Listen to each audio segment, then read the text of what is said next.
అంటే భూ రీసర్వేపై యూటర్న్ తీసుకున్న టీడీపీ కూటమిని ఒక కొత్త కథ ఒకటి వైసీపీ వండి వారుస్తుందండి. వైసీపీ వాళ్ళు అబద్ధాలు చెప్పి చెప్పి చెప్పి చెప్పి 11 సీట్లు పడిపోయారు. అయినా ఇంకా సిగ్గు రాకుండా అరే మనం అబద్ధాలు చెప్పాం కాబట్టి ఓడిపోతున్నాం, ఇంకా అబద్ధాలు మనం చెప్పకూడదు, ఎందుకంటే ఈ రాష్ట్రంలో ఉన్న ప్రజలందరూ చాలా తెలివైన వాళ్ళు, ఇంత తెలివైన వాళ్ళు మనం అబద్ధం చెప్పినా వెంటనే దొరికిపోతాం, కాబట్టి ఇంక అబద్ధాలు చెప్పకుండా బుద్ధి మార్చుకుందాం, నిజాయితీగా ఉందాం, ప్రజలతో నిజాయితీగా రాజకీయం చేద్దామనే బుద్ధి ఇంకా రాలేదండి వీళ్ళకి. ఇంకా అయ్యే అబద్ధాలు. చంద్రబాబు నాయుడు గారు అటండి సూపర్ సిక్స్ని చూసి భయం వేస్తుంది అన్నాడట, సూపర్ సిక్స్ చేయలేనన్నాడట అని ఒక ప్రచారం మొదలుపెట్టారు. మొత్తం వైసీపీ పేజీలన్నీ అవే. వాస్తవానికి చంద్రబాబు నాయుడు గారు ఆ మాట ఎందుకన్నారంటే జగన్మోహన్ రెడ్డి గారు చేసిన అప్పులన్నీ చెప్పుకుంటూ వచ్చాడు ఆయన. ఇదే కదండి అసెంబ్లీలో ఇతను ఇసుక మీద చేసింది, లెక్కర్ మీద చేసింది, ప్రభుత్వ భూములు తాకట్టు పెట్టింది, అలాగే కరెంటు బిల్లులు పెండింగ్ పెట్టింది, కాంట్రాక్టర్లకు ఎన్ని బిల్లులు పెండింగ్ పెట్టాడు, మొత్తం 12 లక్షల కోట్ల రూపాయలని ఈ రాష్ట్రాన్ని అప్పుల పాలు చేసాడు. 12 లక్షల కోట్లు అప్పులు చేసాడండి అతను. ఇప్పుడు సూపర్ సిక్స్ ఇవ్వాలనుకుంటే భయం వేస్తుంది నాకు అన్నాడు ఆయన. వెంటనే ఆ చిన్న ముక్కే కట్ చేసి సూపర్ సిక్స్ ఇవ్వడట, అందుకని భయం వేస్తుందట ప్రచారం. అమ్మఒడి ఇవ్వలేదా ఎవరంట, అమ్మఒడ తల్లికి వందనం ఇవ్వట్లేదు అని అదో ప్రచారం. రైతులకు 20,000 ఇస్తానన్నాడు, ఇవ్వట్లేదని ఇప్పుడు ఒక కొత్త ప్రచారం ఒకటి మళ్ళీ తెరలేపారండి. రైతులకు 20,000 సాయం ఏది అని అప్పుడే ప్రచారం మొదలుపెట్టారు. ఏమంటే తల్లికి వందనం కానీ లేదా రైతులకు సంబంధించి 20,000 ఇస్తానన్న అన్నదాత కానీ సంవత్సరానికి ఒకసారి కదా ఇస్తానన్నారు, నెలకోసారి ఇస్తానన్నారా? సంవత్సరానికి ఒకసారి అన్నప్పుడు చంద్రబాబు నాయుడు గారు ఎక్కిన మొదటి సంవత్సరంలో ఏదో ఒక టైంకి ఇస్తే సంవత్సరానికి ఒకసారి ఇచ్చినట్టే కదా. ఆయన ఎక్కి నెల 2వ నెల జరుగుతుంది, ఇంకా 10 నెలలు టైం ఉంది కదా ఈ సంవత్సరం మొదటి సంవత్సరం ఇవ్వడానికి. అప్పుడే గిలగిలా కూడా వేసుకుని గింజిపోతున్నారు ఎందుకు? అప్పుడే తలను నేలకేసి బాధేసుకుని బట్టలు చింపేసుకుని రోడ్ల దొరిలేస్తున్నారు ఎందుకు? సంవత్సరానికి ఒకసారి ఇస్తానన్నారు. అంటే ఆయన ఎక్కిన ఈ మొదటి సంవత్సరంలో ఈ 12 నెలల సమయంలో ఏదో ఒక టైంలో ఇస్తారు, అంతేగాని నెలకోసారి ఇస్తానన్నారా? నెలకోసారి ఇస్తానన్నారు. ఏమి ఇస్తా అన్నారు? పెన్షన్ ఇస్తానన్నారు.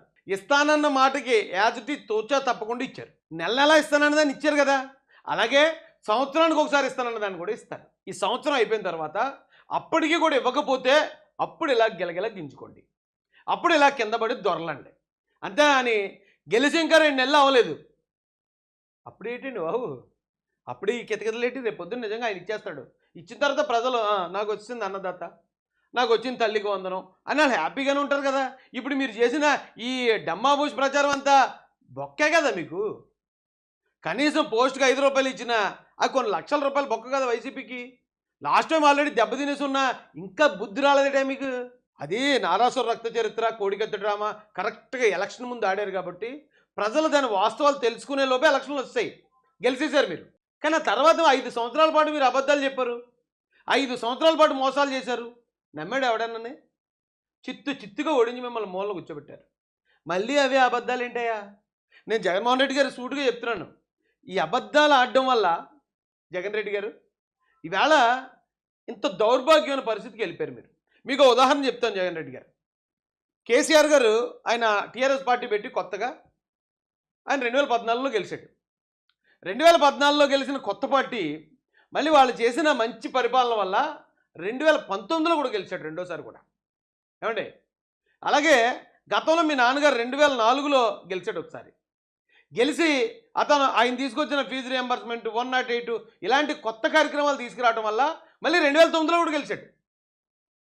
అలాగే కేజ్రీవాల్ ఉన్నాడు, కొత్త పార్టీ. ఆ కొత్త పార్టీ పెట్టి అతను ఒకసారి ముఖ్యమంత్రిగా గెలిచి నాకు సరైన ఇది రాలేదు, సరైన మెజారిటీ రాలేదు అని మళ్ళీ ఎలక్షన్కి వెళ్ళాడు, మళ్ళీ గెలిచాడు మంచి మెజారిటీతో. అది అయిపోయిన తర్వాత మళ్ళీ ఆ తర్వాత ఎలక్షన్ 5 సంవత్సరాలు తర్వాత జరిగే ఎలక్షన్ ఉంటుంది కదా, ఆ ఎలక్షన్కి వచ్చేటప్పటికి ఢిల్లీతో పాటు పంజాబ్ను కూడా గెలిచాడు, 2 రాష్ట్రాలు గెలిచాడు. ఎవడన్నా ఒకడు మంచి నాయకుడు వచ్చి ఒక కొత్త సంస్కరణలో కొత్త పరిపాలన కనుక ప్రజలకు అందిస్తే కనీసం 10 సంవత్సరాలు చూస్తారు, కనీసం లీస్ట్. నువ్వు వచ్చావు, ఒకసారి గెలిచావు, లేదు నేను చాలా ఉద్ధరించేస్తున్నాను, మొత్తం ఈ భారతదేశంలో అందరికన్నా నేనే గొప్పనని ప్రచారం చేసుకున్నావు. ఎంతవరకు ప్రచారం చేసుకున్నావు అంటే ఇక ఈ రాష్ట్రంలో ఎక్కడ చూసినా నీ ఫోటో కనిపించేది, ఎక్కడ చూపించినా నీ పేరే కనిపించేది, ఏ పథకానికి చూసినా నీ పేరే ఉండేది. రాష్ట్రం అంతా జగన్మయం చేసేసుకున్నావు. అంటే ఇక నేను తప్ప ఈ రాష్ట్రానికి మరో దిక్కు లేదనేది క్రియేట్ చేయాలనుకున్నావు. ఏం చేశారు నిన్ను? అట్లీస్ట్ రెండోసారి నెగ్గలిగేవా? నెగ్గలేకపోతే నెగ్గలేకపోయావు, కనీసం ప్రతిపక్ష హోదా తెచ్చుకోగలిగావా? నీ అంత చిత్తుగా ఓడిపోయినాడు ఇంకోటి ఎవడన్నా ఉన్నాడు ఈ భారతదేశంలో? 2019లో 151 సీట్లు వచ్చి 24 వచ్చేటప్పుడు 11 సీట్లు పడిపోయిన ఆ దౌర్భాగ్యుడు ఎవడన్నా ఉన్నాడు ఈ రాష్ట్రంలో, ఈ దేశంలో?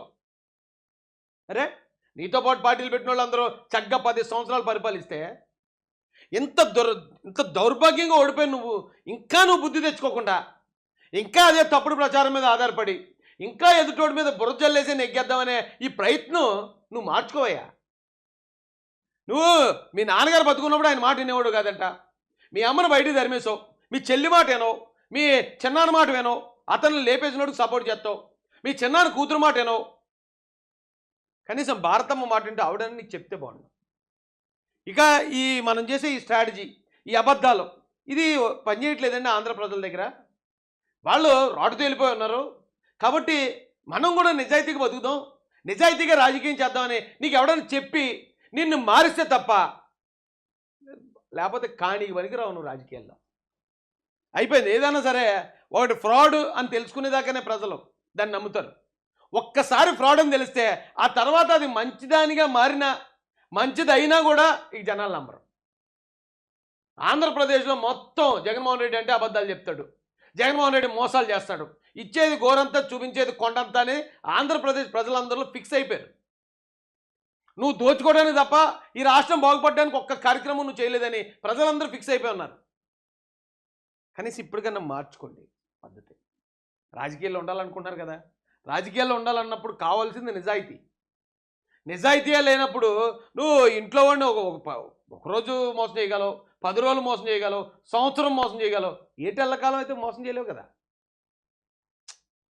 పద్ధతి మార్చుకోవాలి. 20,000 ఇవన్నీ పథకాలన్నీ కూడా తల్లికి వందనం కానివ్వండి, లేదా ఆ గ్యాస్ సిలిండర్లు కానివ్వండి, లేదా అన్నదాత ప్రోగ్రాం కానివ్వండి, 20,000 ఇచ్చేది, ఈ ప్రతి ప్రోగ్రామ్స్ కూడా సంవత్సరానికి ఒక్కసారే. కాబట్టి ఆయన ఎక్కి 2 నెలలే అయ్యింది, ఇంకా 2 నెలలు పూర్తి కావలేదు, ఇంకా 10 నెలల సమయం ఉంది. 10 నెలల్లో ఏ సమయంలో ఈ కార్యక్రమం చేసినా ఆయన ఇచ్చిన మాట ఆయన ఫుల్ ఫ్లెడ్జ్డ్గా దాన్ని అమలు చేసినట్టే. ఈలోపు కంగారు పడిపోకండి, టైం ఉంది ఇంకా. అంటే ఇక్కడ వీళ్ళు ఒక వీడియో క్రియేట్ చేసి పెట్టారు. భూముల రీసర్వే మీద యూటర్న్ తీసుకున్న తెలుగుదేశం ప్రభుత్వం. ఏమి యూటర్న్ తీసుకుందంటే అక్కడే ఉంటుందండి బొక్క. మనం ఎక్కడ ఎలాగన్నారు అయితే ఏం జరిగిందని గూగుల్ అంతా ఎతకక్కర్లే. వాళ్ళు ఏదైతే వీడియో పెట్టారో ఆ వీడియోలోనే ఉంటుంది ఆ బొక్క. కానీ వీళ్ళు తెలివిగా ఏం చేస్తారంటే వీళ్ళు స్ట్రాటజీయే, పైన ఒకటి రాసేస్తారు, కింద వీడియో పెట్టేస్తారు. చూసేవాళ్ళు కదా మన వాళ్ళు చాలామందికి బద్ధకం కదా, చూసి ఓహో అలాగని అన్నారేమో, ఒకవేళ యూటర్న్ కానీ తీసుకున్నారేమో, ఇక్కడ చంద్రబాబు నాయుడు గారు ఫోటో పెట్టారు కాబట్టి ఆయన అంతకుముందు అన్న తర్వాత కాదన్నారేమో అనుకుంటారు. కాదండి, వైసీపీ వాడు ఏది చెప్పినా ఈ రాసిన మాటలు నమ్మకండి.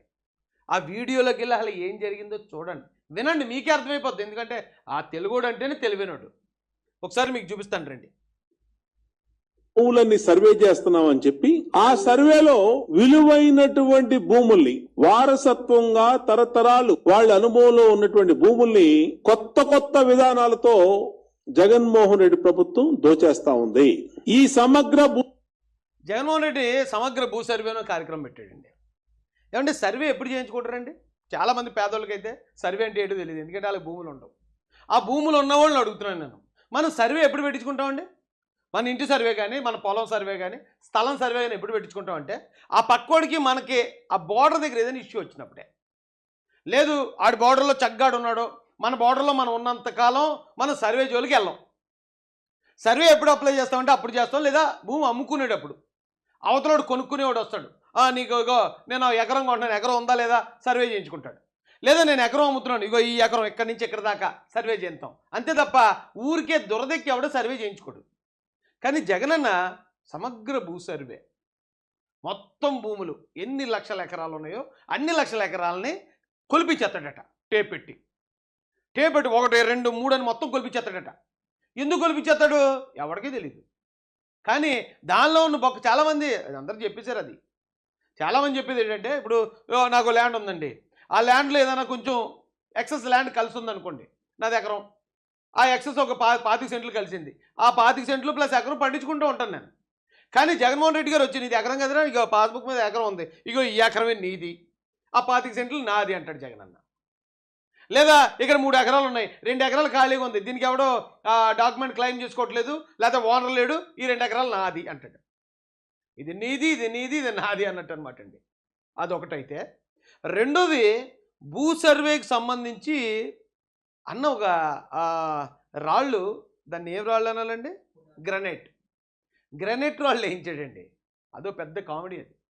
ఆ గ్రనైట్ రాళ్ళ కుంభకోణం 700 కోట్లట.